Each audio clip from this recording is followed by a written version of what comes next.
இது நாடு குட்டிச்சுரப்பு இருக்கு, கலாச்சாரம் போச்சு, சீரழிச்சு போச்சு, எவனை நாங்கள் சீரழிக்கிறான். அப்ப இதுக்கும் நான் சொல்றேன், இங்க வந்து எல்லாருமே அரசியல்வாதி பார்வை பார்க்க கூடாது.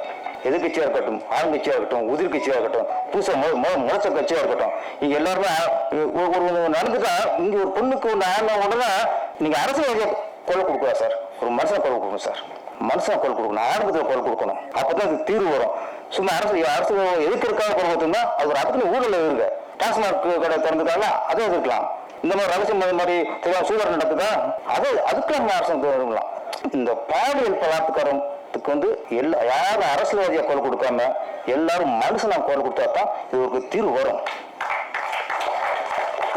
ஒரு அரசாங்கத்தை குற்றம் சுமத்துறதுக்காக எல்லாத்தையும் நீங்க கொலை கொடுத்தீங்கன்னா இதுக்கு தீர்வு வராது.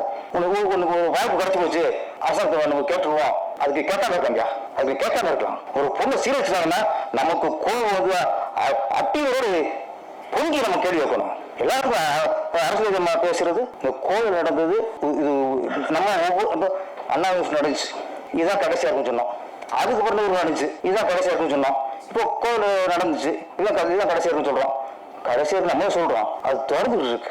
அப்ப இது ஒரு முடிவுக்கு வரணும்னா என்ன பண்ணணும்? அங்கே அரசாங்கம் சரியான முடிவு எடுக்கணும். அது நம்ம வேண்டுகோளை வைக்கணும். ஒரு ஆணவ படுகொலைக்கு தனி சட்டம் சொல்றாங்கல்ல, அதே மாதிரி இந்த மாதிரி பாலியல் வன்கொடுமைக்கும் தனி சட்டம் வேண்டும். அது அவனை சுட்டு கொண்டாலும் பரவாயில்ல, வெட்டி கொண்டாலும் பரவாயில்ல.